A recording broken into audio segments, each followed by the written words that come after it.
Halo, Assalamualaikum warahmatullahi wabarakatuh.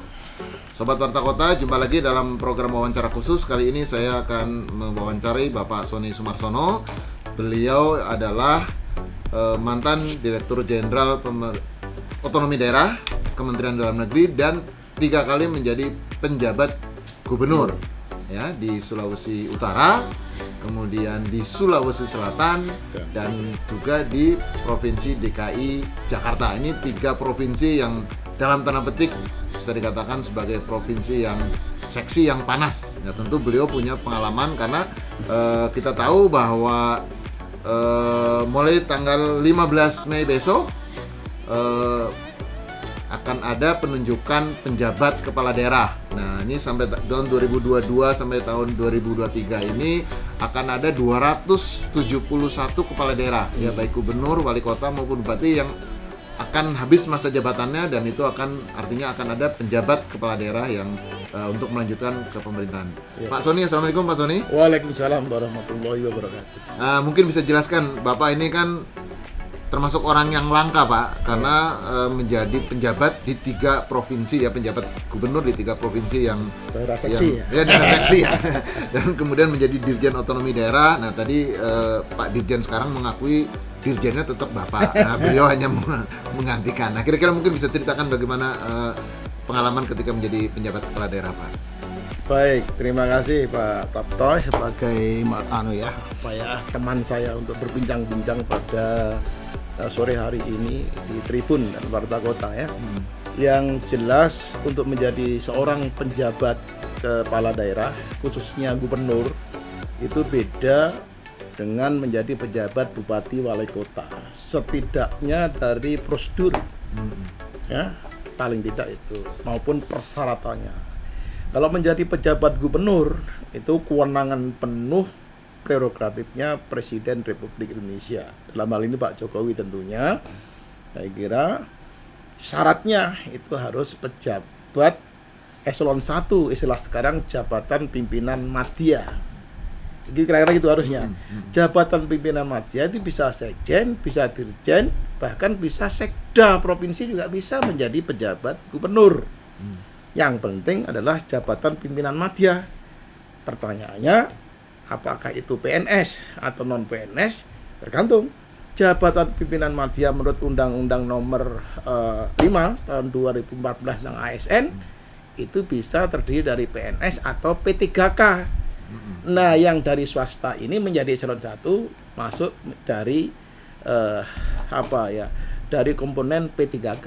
Yang penting dia adalah eselon 1 terlepas dari PNS maupun non PNS. Satu yang penting. Kalau pejabat kepala daerah, bupati atau wali kota itu dari pejabat pimpinan pratama atau eselon 2 dari bahasa lama.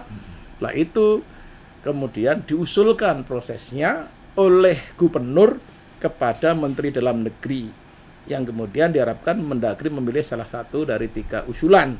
Soal bagaimana usulan itu sampai ke 3 nama, tentunya ada parameter, ada kriteria yang menjadi kebijakan daripada gubernur untuk mengusulkan 1, 2, 3 tadi. Saya kira itu kriterianya.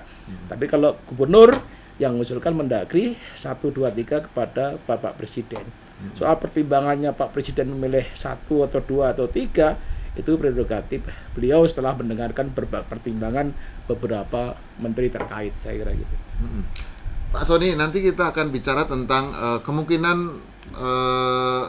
orang swasta masuk menjadi penjabat gubernur. Tapi sebelum itu Pak, Bapak dulu kan menjadi gubernur atau penjabat gubernur di Sulawesi Utara dan Sulawesi Selatan dan DKI Jakarta. Kita tahu lah DKI Jakarta ketika Bapak menjadi penjabat gubernur itu kan sedang panas-panasnya. Gitu. Nah, bagaimana nih Bapak bisa katakanlah memimpin daerah yang 3 daerah yang panas ini, dan tapi kemudian menjadi begitu kondusif, Pak? Mungkin pengalaman itu bisa sharing, Pak. Baik. Karena 3 provinsi ya 3 poin yang penting ya. Yang pertama, sebagai penjabat gubernur Sulawesi Utara, ini posisi pertama saya menjabat di sana.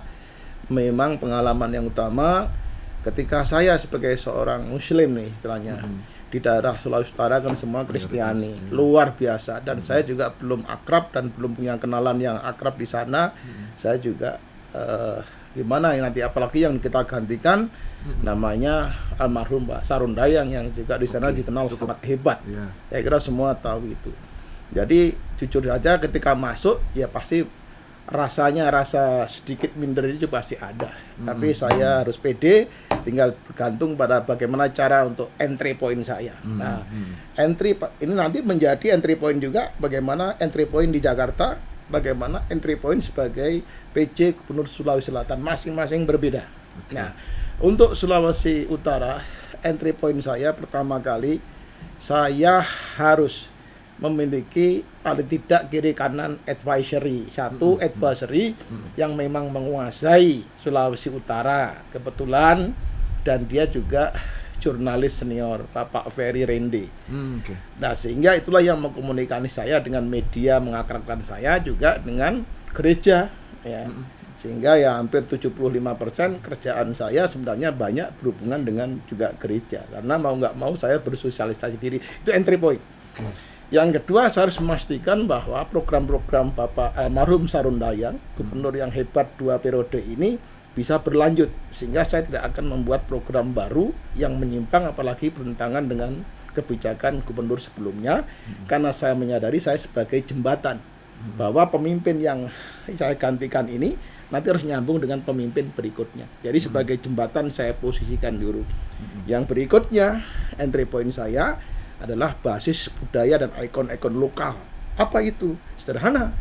Provinsi Sulawesi Utara itu sebagai provinsi yang dikenal dengan nyiur melambai, ya, nyiur melambai. Saya kira itu prinsipnya. Oleh karena itu gerakan-gerakan saya harus mengacu kepada bagaimana kira-kira mengembangkan provinsi pariwisata di Sulawesi Utara itu berkembang pesat. Maka ikon yang paling kita dengungkan saat itu saya create Marijo ka Manado, artinya mengajak seluruh Indonesia, dunia untuk mari datang ke Manado, dan ini mendapat sambutan luar biasa dari seluruh Sulawesi Utara. Yang kedua, merespon pengangguran di Sulawesi Utara, lalu kita bikin Sulut Berkarya. Jadi semua swasta kita kumpulkan bagaimana menciptakan lapangan kerja di Sulawesi Utara, dan terakhir Sulut Menanam. Kalau tidak digalakkan penanaman, maka nyiur melambainya jadi hilang, nggak nyiur lagi. 3 ini menjadi kemudian terakhir Sulut Bersih sebenarnya ya. Kemudian ini semua menjadi semangat dalam suasana pilkada. Loh, apa pilkada nih Pak Sony? Pilkadanya agak lain. Jadi suasana pilkada itu jangan kita terbawa arus ke suasana panasnya. Kita dinginkan dengan proyek-proyek ber-AC nih, proyek pendinginan namanya. Kita arahkan ke aktivitas pembangunan yang konkret yang masyarakat itu Sulawesi Utara. Saya kira gitu, khusus Sulawesi Utara. Berbeda dengan DKI. DKI entry point saya sangat sederhana. Pertama, saya masuk di daerah yang sangat multi ini, ya, heterogen dari agama, suku, ras, ini luar biasa. Saya masuk bahwa satu netral, murni netralitas saya jaga. Maka yang paling konkret, birokrasi saya pastikan harus ada netralitas dan terkonsolidasi baik. Itu entry point saya. Lalu bagaimana caranya? Saya kenalkanlah namanya Salam Nasional untuk DKI Jakarta, itu namanya Salam Birokrasi, jawabannya netral. Dan ini akhirnya menimbulkan kepercayaan para peserta kontestan lain kepada PJ Gubernur. Dan itu memang saya jaga betul untuk netralitasnya. Yang kedua, kebekuan hubungan dengan DPRD yang selama ini, ya mohon maaf lah, sangat beku dan kurang baik sebelumnya karena satu dan lain hal, ini harus saya cairkan. Sehingga seorang PJ Gubernur biasa datang ke kantor DPRD untuk bakso bersama di kantin segala macam, sehingga proses cair, sehingga memperlancar proses ABBD, ya, persetujuan dan seterusnya. Itu sangat smooth sampai hari ini, mereka sangat terkenang, dan kita selalu merasa pada di era saya itulah hubungan DPRD eksekutif yang sangat baik, mereka sangat bersyukur untuk itu. Itu yang kedua. Yang ketiga adalah mencairkan hubungan pemerintah daerah DKI Jakarta dengan Betawi. Betawi itu adalah suku, roh dan jiwanya DKI itu adalah Betawi. Nah, waktu itu yang terjadi adalah Bamus Betawi ada hubungan yang agak sedikit konslet dengan gubernurnya sehingga dana tidak cair. Saya berusaha merangkul dengan mencairkan anggaran 2,5 miliar itu untuk kemudian mereka kita minta dengan berbasis budaya ini, kemudian mereka langsung bisa mendukung kepemimpinan saya di dalam mengelola pilkada di tengah-tengah situasi yang sangat panas dan membara zaman gerakan 212. Itu yang penting. Dan saya janjikan kemudian komitmen kebudayaan saya ini dengan Betawi saya konkretkan dalam bentuk menyusun peraturan gubernur dan instruksi gubernur ada 5 atau berapa biji tentang pelestarian budaya Betawi. Jadi kalau sekarang ada ondel-ondel dan 6 ikon DKI masuk ke hotel-hotel wajib dipasang gitu, kemudian ialah karya waktu saya jadi gubernur dan namanya pelestarian budaya Betawi, sehingga alhamdulillah Betawi pun lalu memberikan status warga kehormatan kepada saya, itu DKI. Jadi budaya tetap saya angkat. Dan itu juga kalau soal pelestarian budaya Betawi di DKI Jakarta itu juga diatur dalam Undang-Undang 29 tahun 2007 ya, tentang pemerintahan ibu kota itu ya. Justru diatur dalam Undang-Undang 29 2007, tapi penjabarannya tidak ada. Kemudian ketika di zaman Pak Ahok, mereka mulai merintis adanya Perda 15 tentang pelestarian budaya. Tapi ini tidak terimplementasikan karena tidak ada peraturan pelaksanaannya. Nah, saya menjabarkan peraturan pelaksanaannya sampai ketemu 6 ikon Betawi. Sehingga kalau Bapak pergi ke jalan tol itu pasti gambar kan gigi balang, kemudian ondel-ondel segala macam, itu semuanya di hotel-hotel juga ada, bahkan souvenir juga ada. Kenapa saya tertarik? Ketika kalau kita ke Bali, pasti baunya airport Bali tahu kita, oh ini di Bali. Ada patung ini Bali, kerasa sekali lah. Tapi kalau di Jakarta, apa yang membedakan Jakarta itu sebagai ibu kota di mana suku Betawi di sini juga berpenghuni di sini? Apa yang bedakan? Nggak ada. Masuk ke Jakarta seperti Singapura. Nah, makanya diberikan ciri khas ondel-ondel dan ikon-ikon Betawi di sini. Itu contoh konkret untuk di sini. Jadi kemudian karena suasananya ada suasana panas, pilkada, dan mohon maaf sangat sara banget. Kita tahulah saranya seberapa jauh. Ya, dan gerakan 212 itu sekitar 10 jutaan lah plus minus. Nah, maka saya harus memandangkan bagaimana membuat mereka bisa terkonsolidasi ya dengan baik, tidak terpengaruh dengan suasana konflik, bahkan sampai keluarga suami istri bisa cerai gara-gara dukung-mendukung soal pilkada ini. Maka saya adopsi dari pengalaman Sulawesi Utara, namanya Torang Semua Basudara. Kita rubah menjadi kita semua bersaudara. Seluruh RT, RW, dan semua pasang spanduk, kita semua bersaudara. Lu boleh Kristen, lu boleh Islam, lu boleh keriting, lurus, kulit hitam, kuning, kita semua bersaudara. Kalau tidak bersaudara sebagai saudara sedaerah, setidaknya saudara sebangsa dan setanah air. Itu yang kita gaung-gaungkan. Akhirnya mereka merasa Jakarta harus kita pelihara bersama, kita jaga bersama, jangan sampai ibu kota ini rusak. Itu yang contoh konkret bagaimana saya menggaungkan semangat persatuan dan kesatuan di Jakarta. Hal yang sama saya lakukan di Sulawesi Selatan, pendekatan budaya. Saya masuk di sana, saya gunakan rumus saya 6S. Sony Sumarsono ke Sulawesi Selatan ya dengan untuk misi satu lagi yang budaya. Si Pakatau itu kita harus menghargai, kita jangan meremehkan sesama manusia. Si Paka lebih menghormati. Kemudian si Paka inge harus selalu mengingatkan kalau ada yang salah, dan si Patokong saling menolong. Ini yang saya jadikan basis untuk semua kebijakan selama 6 bulan jadi PJ Gubernur. Jadi saya ingatkan budaya kultur, karena mereka ada 3 sub budaya, bahkan 4, yaitu Bugis, Makassar, Toraja, dan Mandar. Jadi dengan ikatan ini, lalu mereka menjadi ingat. Iya, sebagai orang Jawa saja yang bukan Bugis mengingatkan nilai-nilai itu kok kami kok jadi melupakan. Lalu karena itulah saya dengungkan kembali itu, dan ini saya translate ke dalam Mars, namanya Mars Sulawesi Selatan, dalam bentuk peraturan gubernur.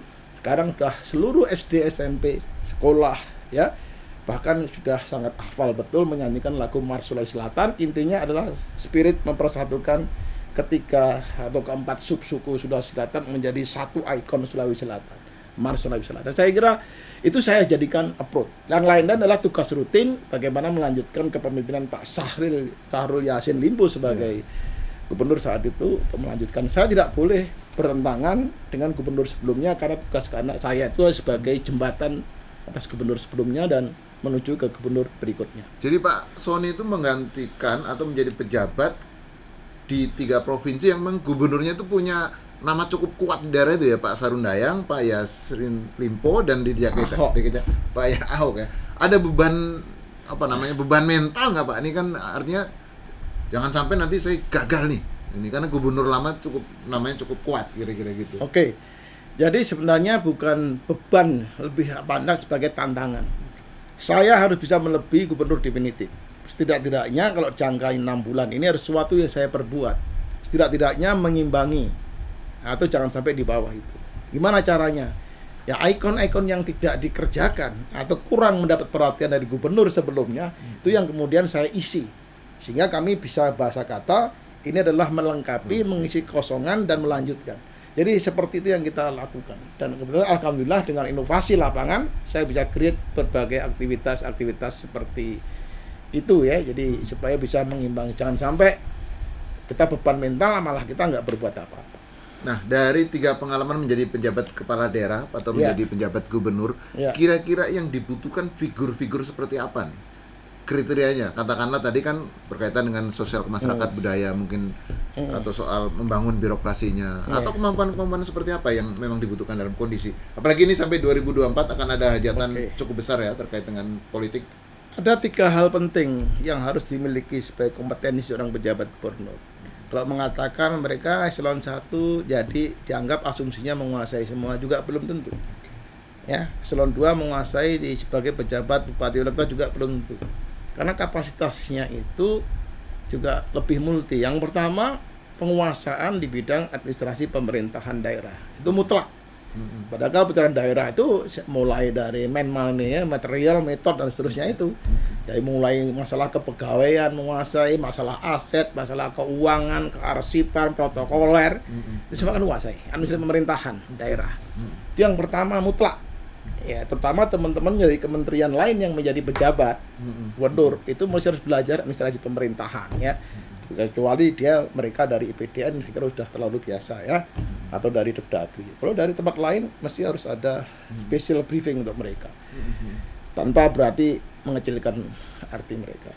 Yang kedua, pemahaman konteks konstelasi lokal, konstelasi politik lokal.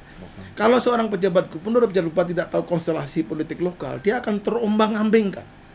Jadi bisa membaca situasi politik di mana dia bekerja sebagai medan, sebagai medan magnet, dia akan berdinamika. Itu sebenarnya dia harus tahu persis konstelasinya politik ini seperti apa, kemudian di mana stakeholder kita, siapa yang akan berkontribusi banyak di dalam persoalan-persoalan multi daerah, siapa key personnya, dan siapa yang dominan, dan sebenarnya harus diketahui. Saya tidak segan-segan, contoh konkret yang kedua ini ya, mengenai konstelasi politik lokal. 3 hari sebelum saya ke sana, saya pelajari betul orang-orang kunci. Dan hari pertama saya, apa yang saya kunjungi? Saya hari pertama, langsung saya sowan kepada ya, sebagai gubernur, silaturahmi kepada Forkominda. Mulai dari Pangdam, Kapolda, ya kejaksaan dan seterusnya itu, ya pengadilan tinggi, semua saya sowani. Itu hari pertama komplit saya lakukan. Hari kedua yang saya lakukan adalah bertandang ke media. Bahkan di Sulawesi Utara ya, 7 media saya kunjungi sampai calalah dari pagi sampai malam. Itu langsung full. Tapi kalau beda hari, media yang satu merasa kami kok nomor 2 kan. Nah, maka hari yang sama saya kunjungi semuanya, semua media. Kenapa saya melihat penting? Karena ini bagian daripada corong transparansi kebijakan seorang PJ Gubernur, dan ini pilar keempat demokrasi yang nggak boleh dilupakan. Yang ketiga, baru saya ke KPUD dan Bawaslu daerah. Kenapa? Karena ini penyelenggara pilkada, di mana misi saya salah satunya adalah terkait dengan pilkada. 1 hari pertama, kedua, 3 tuntas ini semuanya. Sorry, saya lupa. Hari pertama tadi ketika datang langsung saya dengan DPRD. Itu yang duluan sebelum ke Forkominda. Karena DPRD adalah quote and quote istri saya sebagai kepala daerah. Karena pemerintah daerah itu adalah kepala daerah dan DPRD. Jadi kalau hubungan suami istri nggak bagus, bisa alamat kita 6 bulan nggak bisa kerja apa-apa. Karena kita terkait dengan APBD, peraturan daerah dan seterusnya. Saya kira itu yang saya lakukan. 1 hari pertama, 2, 3 tuntas, yang smooth yang lainnya baru kunjungan belusukan ke daerah, ke pasar, dialog dengan tokoh-tokoh agama baru saya lakukan, termasuk kepada sinode kalau di Sulawesi Utara, kalau di Sulawesi Selatan termasuk kepada tokoh-tokoh agama, MUI, ulama-ulama, semua saya kunjungi semua. Jadi seminggu pertama itu untuk mensosialisasikan diri, siapa saya, mengapa saya di sini, apa misi saya. Saya di sini hanya untuk membantu daerah ini, tidak punya lebih. Karena semangat saya sebagai PJ, ingat, jangan di otak kita ada nanti saya main proyek ini. Pokoknya semangatnya bersih. Kalau bisa 1 sen pun jangan mengambil uang dari daerah itu. Semangat kita.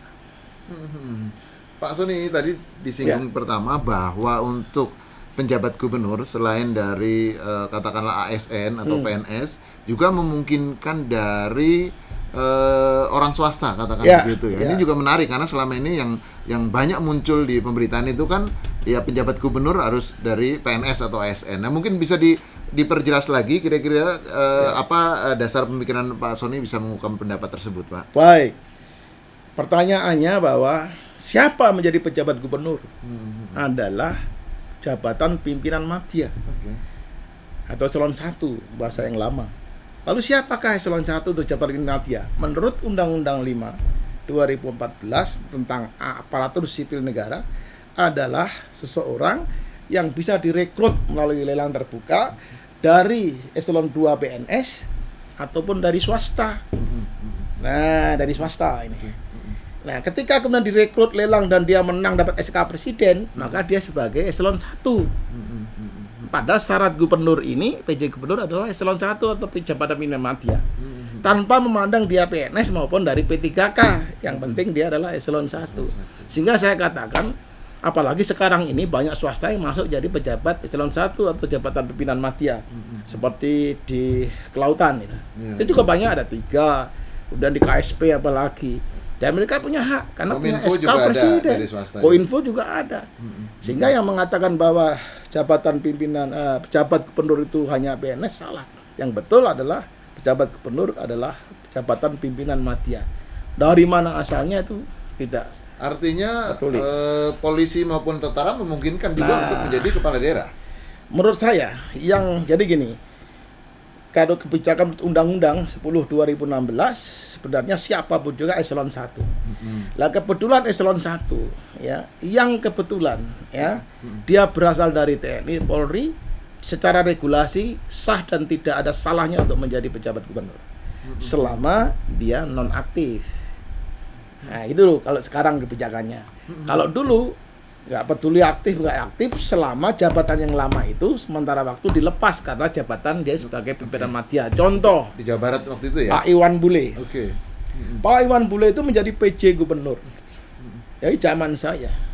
Kenapa bisa? Karena beliau adalah sekretaris utama Lemhanas, berarti eselon 1. Sementara jabatannya di Polri sebagai ASOP kalau tidak salah waktu itu dilepas jabatannya, jadi dia diangkat sebagai sekretaris utama Lemhanas. Maka diangkat sebagai PJ Gubernur Jawa Barat sebagai Sestama Lemhanas. Ya bukan sebagai ASOP, ASOP udah keluar. Tapi statusnya sebagai polisi dia atau tentara tidak harus mengundurkan diri. Nah, pada saat itu masih statusnya kalau tidak salah masih aktif ya. Statusnya waktu itu memang non aktif di jabatan. Jadi mengundurkan diri atau nonaktif dari jabatan struktural di kepolisian ya. Lalu kemudian status polisinya karena memang belum pensiun, dia masih. Nah sekarang ini tergantung kebijakan itu kan open policy dari Pak Presiden. Apakah pengertiannya harus mengundurkan diri dari jabatan polisinya, bahkan juga status sebagai polisinya, itu soal kebijakan. Dan secara regulasi? Secara regulasi sebenarnya tidak diatur sejauh itu. Yang jelas tidak ada larangan untuk menjadi PJ kecuali yang diatur yang 1 sebagai pejabat pimpinan madya. Kalau sekarang seperti insya Allah itu yang Pak Paulus ya, itu besok menjadi penjabat gubernur di Papua Barat. Itu polisi tapi sudah pensiun. Tapi sebelum pensiun diangkat jadi eselon 1 di Badan Nasional Pengelola Perbatasan. Nah itu langsung diangkat jadi PJ, itu bisa. Nah gitu posisinya, tapi dia sudah tidak aktif di polisi. Jadi sebenarnya kalau menurut saya regulasi mau aktif nggak aktif itu sebenarnya tidak dipersoalkan.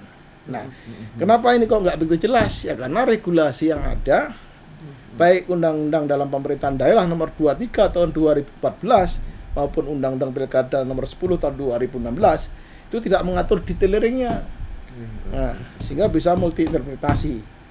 Oleh karena itulah maka sebenarnya dipentingkan perlunya peraturan pemerintah sebagaimana diamanahkan oleh amar putusan MK yang lalu itu dibuat itu karena untuk mempertegas hal yang masih abu-abu seperti ini sebenarnya. Kalau untuk jabatan atau penjabat wali kota dan bupati, apakah juga memungkinkan katakanlah dari tentara, polisi ataupun dari swasta juga sama seperti untuk penjabat gubernur? Kebetulan setahu saya ya kebetulan saya juga terlibat sebagai anggota tim ya independen reformasi birokrasi nasional. Untuk yang dibuka untuk swasta itu baru di level eselon 1 pimpinan madya. Tapi untuk eselon 2 belum dibuka untuk swasta. Sehingga perlakuan terhadap calon gubernur yang tadi dari unsur swasta yang menjadi eselon 1 itu beda dengan ketika unsur swasta dari eselon 2. Sehingga hampir dipastikan untuk pejabat bupati wali kota semua dari PNS profesional. Oke, Pak Sony, ini kan kalau sekarang ini menjadi penjabat kepala daerah itu waktunya bisa cukup lama ya, karena kalau yang Mei 2022 ini habis, dia akan menjabat paling tidak sampai 27 November, bahkan bisa lebih karena kan ada kemungkinan sengketa, pilkada dan segala macam. Dia bisa menjadi penjabat gubernur itu 3 tahun. Secara ketentuan itu perlu ada pembatasan nggak sih untuk penjabat kepala daerah itu? Baik. Ketentuannya begini, itu baik dari mulai PP 49 2008 katakanlah begitu ya, atau PP 6 2005 dan seterusnya mengenai pejabat kepala daerah, itu walaupun aturannya udah lama, tapi masih relevan. Itu intinya pejabat bupati wali kota maupun gubernur itu hanya 1 tahun. Oke. Ya, nggak ada 3 tahun, 1 tahun. Dan setiap 3 bulan dievaluasi. Dan bisa diberhentikan sebelum 1 tahun. Setelah 1 tahun menjabat, kemudian akan ditunjuk lagi pejabat bupati gubernur lagi untuk melanjutkan. Bisa orang yang sama atau bisa orang lain. Nah, oke. Sehingga akhirnya maksimum 2 tahun. Kita 2 kali 1 tahun, berarti kan 2 tahun. Persoalannya terjadi bila periode bulan Mei ini pengangkatan, ini kan ada yang 2,9 bulan. 2,9 tahun. Ada yang 2,5 tahun dan seterusnya. Padahal pengangkatan maksimum itu adalah 2 kali 1, 2 tahun. Ada kalau 2,9 tahun, apalagi ada sengketa. Lalu siapa yang mengisi yang pos yang sisa ketiga tadi 9 bulan atau 6 bulan? Inilah yang menjadi problem. Bisa menjadi vakum. Karena tidak mungkin diisi oleh PJ lagi, karena sudah dibatasi 1 kali 2 tahun, 2 kali 1 tahun. Jadi ini problem ini yang kemudian abu-abu, belum ada regulasinya. Oleh karena itulah kalau amar putusan MK dilaksanakan untuk mengisi menjawab ini sebagai terobosan hukum, itu akan ada payungnya. Artinya dalam konteks ini pemerintah harus segera mengeluarkan PP untuk selain melaksanakan amar putusan MK juga untuk menjawab kemungkinan kekosongan jabatan itu. Sementara dari pemerintahan kan tidak boleh ada istilah jabatan yang kosong ya. Setuju. Jadi 3 alasan untuk kenapa PP petunjuk teknis penting.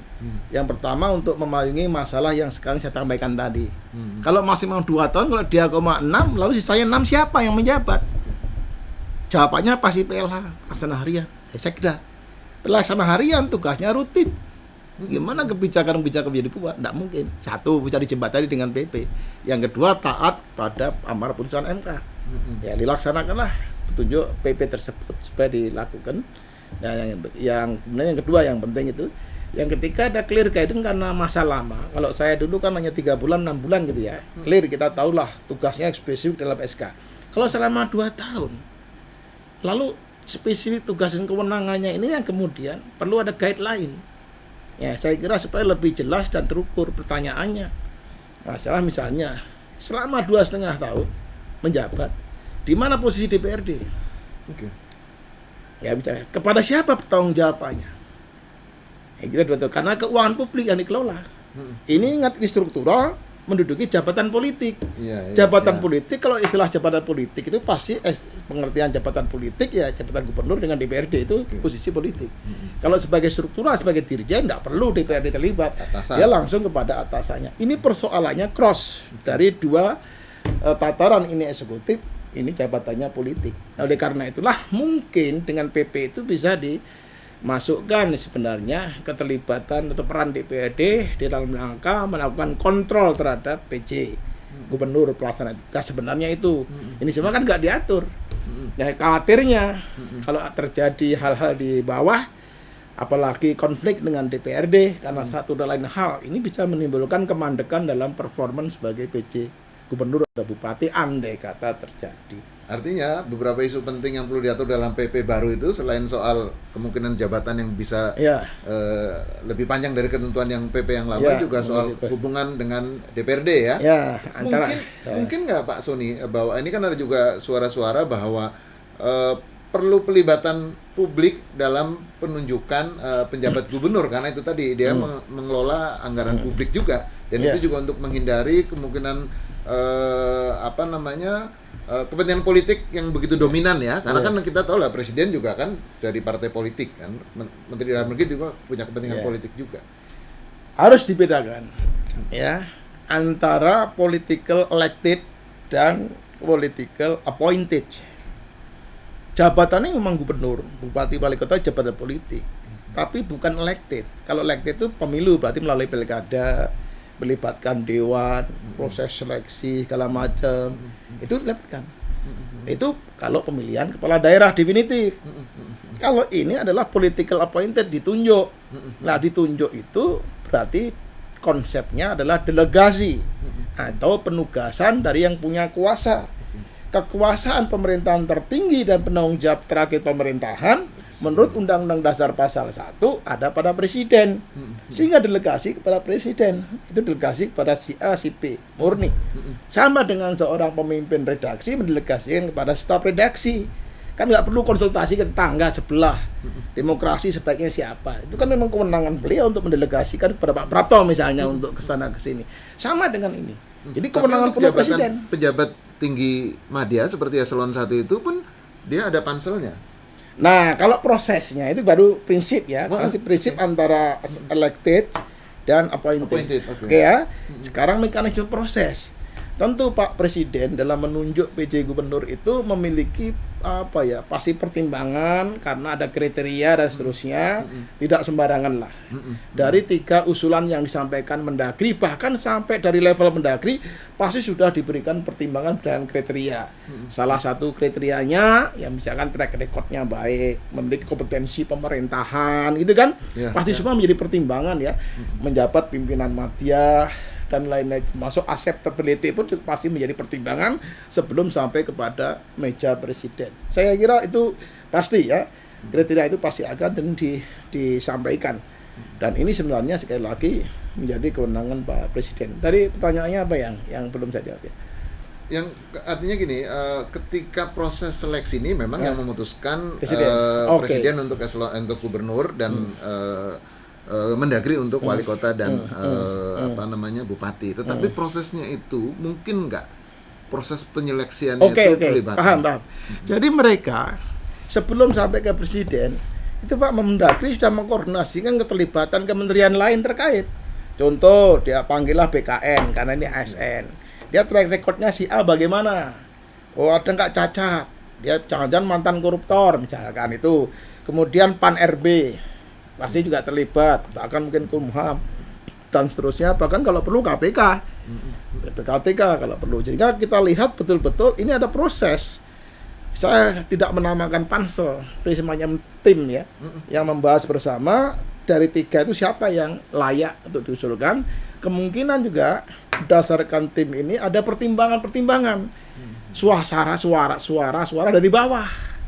Dari bawah itu baik dewan atau suara dari samping itu pasti masuk digodok oleh tim ini sampai kepada Pak Presiden, sehingga Pak Presiden tinggal memberikan penggarisan kebijakan kalau begitu si A, si B atau si C. Jadi proses pansel ini semacam pansel itu ada.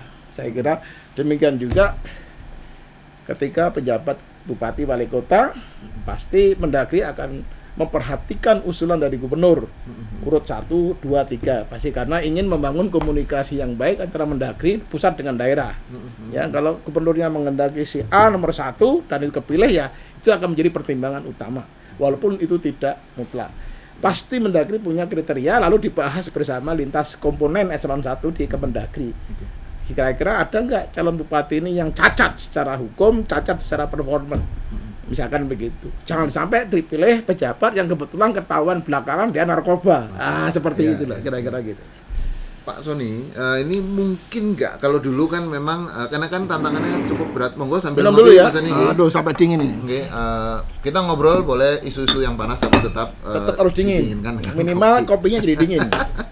Nah, dulu kan bisa rangkap ya, artinya Pak Dirjen bisa menjadi gubernur. Karena sekarang kan ada ya satu event yang cukup besar 2024-nya. Mungkin nggak kalau sekarang ini penjabat kepala daerah itu juga dia melepas supaya lebih konsen menjadi pejabat kepala daerah. Jadi lepaskan jabatan yang lamanya. Ya, saya kira itu concern beberapa pendapat para pakar supaya konsentrasi sebagai kepala daerah dan mengutamakan jabatan memimpin daerah. Apalagi suasana Pilpres 2024 sebagian mengatakan akan cenderung panas. Maka dia berkonsen dan supaya jabatan struktural yang ditinggalkan tidak terlantar, kira-kira gitu intinya. Sebenarnya kondisi itu sangat ideal, ya. Cuma sayangnya tidak ada aturan yang menegaskan mengenai hal itu, yang mengenai hal seperti itu. Toh jabatan lamanya tidak ditinggalkan, sekali-kali pejabat tersebut kemudian mengunjungi jabatan yang lamanya. Tapi persoalannya adalah soal konsentrasi. Kalau zaman saya dulu hanya 3 bulan, 6 bulan, masih bisa. Ini adalah 2,5 tahun lebih. Betul. Nah, berarti grip atau ke jabatan lamanya inilah yang kemudian pasti akan kehilangan fokus. Jadi sana separuh, sini separuh. Saya kira gitu intinya ya. Cuma aturannya tidak ada, tapi karena rangkap jabatan itu juga ada aturan yang tegas mengenai hal itu, ya ini boleh-boleh saja. Cuma memang dari segi efektivitas manajemen itu akan menjadi pertanyaan. Bagaimana saudara tugas, misalnya maaf ya, Pak Paulus itu tugas di Badan Nasional Pengelola Perbatasan. Tapi dia kerja di Papua Barat yang pesawatnya tidak tiap hari. Kemudian bagaimana ini bisa menanganinya? Saya kira itu bagian dari problem kalau jangkanya sampai 2,5 tahun. Ya kalau bolak-balik kan costnya juga cukup tinggi. Sangat tidak efisien. Jadi oleh karena itu ini tergantung sekali lagi kebijakan. Maka kehadiran PP tadi sebenarnya menjadi sangat penting untuk menyikapi hal semacam ini. Tapi karena tidak ada dan multi interpretasi dan diasumsikan pejabat ini tidak meninggalkan full 6 bulan berturut-turut, tapi sekali-kali seminggu atau 2 minggu sekali datang menjenguk jabatan yang lama, ya itu dianggap tidak meninggalkan jabatan struktural. Kadang-kadang tanda tangannya dikirim ke daerah untuk taken secara digital atau apa, stafnya wirawi dan seterusnya. Sehingga ini tidak dikatakan meninggalkan murni, cuma saya setuju bahwa fokus itu hanya tinggal separuh-separuh. Secara separuh, sini separuh, dan itu tentu tidak efektif dari segi efektivitas manajemen pemerintahan. Oke Pak Sony, ini satu pertanyaan tapi penting ini karena menyangkut ibu kota. Menurut Pak Sony kan Pak Anies akan juga mengakhiri jabatannya pada Oktober tahun 2022. Kriteria yang bisa atau yang sebaiknya menjadi penjabat gubernur di DKI Jakarta seperti apa? Kalau Pak Sony misalnya ditunjuk lagi, sudah paham kondisi sosial politiknya. Karena kan sekarang kita juga tahu sisa-sisa lama tuh masih ada lah, artinya pro kontranya itu. Kira-kira apa kriterianya itu? Yang jelas kalau saya karena sudah tidak lagi menjabat struktural, tidak mungkin ditunjuk ya kesimpulannya. Tapi orang yang memimpin Jakarta itu berbeda dengan memimpin provinsi yang lain. Karena karakteristik daerah dan kondisi sosial politiknya sangat berbeda, di mana semua partai politik pusatnya ada di Jakarta. Itu posisinya. Terus kemudian seluruh pusat bisnis juga di Jakarta dan sangat complicated. Anggarannya pun 188 triliun dan paling besar di seluruh Indonesia. Sekarang siapa yang harus tepatnya kriterianya? Yang pertama kalau saya, supaya bisa menyikapi berbagai tekanan dan konflik kepentingan di kota Jakarta ini, dia harus memiliki keberanian untuk mengambil keputusan all risk dengan segala risiko selama dia masih punya pijakan regulasi untuk mengambil keputusan. Jadi PJ gubernur yang kemudian tidak berani membuat keputusan, ya ragu-ragu, justru akan membuat slow down dari proses pembangunan. Yang pertama, kriteria saya berikan contoh. Dulu saya pernah membatalkan 2,4 triliun dari 9 proyek ada di Jakarta itu hanya karena waktu itu gubernurnya melakukan mungkin kealpaan saja. Proses ini belum masuk di dalam RKPD yang dibahas dengan DPRD, sehingga DPRD merasa sangat tersinggung. Dalam menyikapi situasi tentu tidak bisa kita lanjutkan, terpaksa sebenarnya dibatalkan dulu sampai ada konfirmasi dengan DPRD. Toh setelah kemudian secara politik mendapat agreement, lalu kita lanjutkan lagi, dan itu saya jamin tetap bisa berjalan. Dari contoh konkret seperti itu. Jadi harus ada keberanian. Coba kalau PJ Gubernur yang tidak memiliki keberanian, hal ini salah secara prosedural kemudian terlanjutkan, bisa menimbulkan konflik yang semakin tajam dengan DPRD. Contoh konkret. Yang kedua, memang harus memiliki kompetensi pemerintahan. Di dalam jabatan gubernur itu dia sekaligus sebagai pejabat pembina kepegawaian. Bagaimana seorang pejabat pembina kepegawaian kemudian tidak memahami administrasi pemerintahan? Mulai dari perencanaan, keuangan dan anggaran, kemudian bicara mengenai biro keuangan, kemudian bicara mengenai kepegawaian, aset, gitu kan, dan kemudian kearsipan, protokoler, kehumasan, ini harus dikuasai dari segi administrasi pemerintahan daerah. Jadi regulasinya jangan-jangan kalau ada PJ Gubernur kemudian tidak mengetahui Undang-Undang 23 2014 itu sudah parah sekali, karena itu adalah quote and quote buku ya. Buku andalannya, buku utamanya seorang gubernur. Jadi penguasaan administrasi pemerintahan yang paling pokok ya. Yang ketiga adalah ini menguasai kondisi sosial politik lokal, dalam konteks ini DKI, dan juga pola konflik yang ada serta bagaimana pola pengendaliannya. Yang ketiga inilah yang kemudian ya ini memang sangat naluriah di lapangan. Seseorang itu tidak bisa mengandalkan posisi pengetahuan dia sebagai eselon 1 saja, karena di lapangan akan sangat dinamis perkembangannya. Sama dengan ketika saya menjabat sebagai Gubernur DKI Jakarta, PJ Gubernur PLT Gubernur DKI Jakarta, itu kita tidak akan pernah membayangkan akan demonstrasi besar-besaran 212 dengan dinamika yang sangat luar biasa, semua memutih DKI Jakarta. Dan itu nggak pernah saya perkirakan. Tapi ketika itu terjadi, saya harus melakukan pengendalian dengan sebaik-baiknya. Bagaimana pilkada berjalan langsung, tapi situasi tetap stabil. Itu yang harus kita lakukan. Suatu saat, ini cerita sedikit lah, mungkin mengenai DKI yang cukup menarik. Ada persepsi yang salah teman-teman dari Pemda ini. Datanglah ya teman saya dari Satpol PP, beberapa. Kemudian besok mau demonstrasi. Jawablah kepada saya, Pak Gubernur, lapor. Saya siap menghadapi demonstran. Ulangi, saya siap menghadapi demonstran. Sekali lagi, keras, saya siap menghadapi demonstran. Stop. Siapa saudara? Saudara itu sebagai aparatur birokrasi pemerintah. Berarti Anda itu melayani. Laporan agar diganti dari menghadapi menjadi siap melayani demonstran. Dijawablah kemudian, siapa Gubernur? Siap melayani demonstran. Diulangi 3 kali, kemudian dia mengatakan, kok melayani? Anda itu kan pelayan publik, pelayan rakyat. Apalagi saya sekolahmu di mana? Kita itu pelayan, siapapun juga yang kita layani. Apalagi demonstran besok itu para kiai, ulama, dan seterusnya. Apapun lah orientasi politik dia, siapapun warganya, tetap menjadi bagian yang harus kita layani. Nah, itu contoh konkret. Akhirnya, terus bagaimana cara melayani? Sederhana. Sekarang semua pentungan, dulu kan ada peluru karet, pistol, sama pentungan itu. Kamu gudangkan semua pentungan. Kamu gudangkan semua peluru karet. Diganti apa Pak? Kami pegangannya. Ini pegangannya saya mengambil aqua. Inilah senjata Anda melayani mereka. Loh kok aqua Pak? Ini kan kalau untuk nutuk kepala nggak sakit. Jawabannya sederhana. Begini, kita siap melayani, bawa aqua masing-masing. Kalau ada yang demonstrasi, wah turunkan ini, wah itu kan serak ya, nah, kasih minum biar segar kembali, itu kan bisa suaranya melantang, melayani. Satu. Yang kedua, tempatkan Satpol PP perempuan di depan.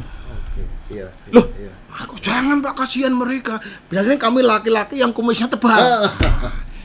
Jangan. Karena yang demonstran itu para ulama. Itu kalau perempuan Satpol PP di depan, itu adalah bukan muhrimnya. Sehingga tidak akan pernah didesak-desak. Paham itu? Siapa sih jurak 2 meter pasti. Tapi kalau laki-laki puas desak-desakan begini. Itu triknya. Wah, siap kalau gitu. Ada berapa wanita sampai 350, tempatkan semua di depan. Nah, akhirnya mereka ya sudah, akhirnya kondusif, contoh konkret. Iya, Ya, betul, yang kedua betul. cara ini. Yang ketiga, semua dinas siapkan pelayanan untuk toilet. Bis toilet itu kan namanya apa ya? Oke. Untuk toilet Mobile, mereka. toilet mobile. Mobile, toilet mobile, kemudian untuk wudhu, siapkan di kira-kira 14 titik, Iya, ya. iya, iya, Kemudian juga di 20 titik pos kesehatan. Kalau ada yang sakit pensiun, contoh konkret saja. Betul, betul, betul. Kemudian dan beberapa pelayanan lain, bahkan kepada demonstran yang kemudian supaya segera meninggalkan Jakarta, siapkan bis 200. Bis pulang gratis diantar sampai lokasi. Iya, iya. Nah, itu namanya pelayanan.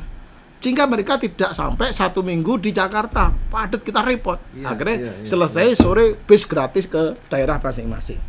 Yang berikutnya kita koordinasi dengan gubernur lain di Jawa, Iya, Sumatera, iya, Jawa Barat untuk membatasi orang yang masuk Jakarta dengan berbagai cara mengadakan kegiatan di sana dan seterusnya. Saya kira itu situasi yang kita kendalikan sehingga alhamdulillah semua berjalan, dan saya sendiri dengan almarhum AM Fatwa ikut mengendalikan operasi di komputer mengenai dinamika aktivitas itu, dan turun ke lapangan dengan baju koko dan pakaian yang muslim. Saya sapa mereka di lapangan. Cara menyapa, saya Gubernur DKI Jakarta, tolong jaga keamanan, jangan rusak ini ibu kota kita bersama. Kalau Anda merusak Jakarta sama dengan Anda memusuhi saya. Saya juga muslim. Akhirnya mereka baik, terangkul, kalau setuju mari kita jaga soft ini. Maka saya ikut sama Pak Kapolri, Pak Tito juga sama. Waktu itu ada Pak Kapolda, kita ikut sama-sama menata soft itu. Itu mengamal keamanan jam 2 malam sampai segala macam. Jadi sangat kompromi sekali kita jaga. Mereka sepakat tidak akan merusak Jakarta. Dari situlah kira-kira contoh konkret bagaimana kemampuan mengendalikan potensi konflik lokal ini jangan sampai menjadi mara bahaya dan membara di Jakarta.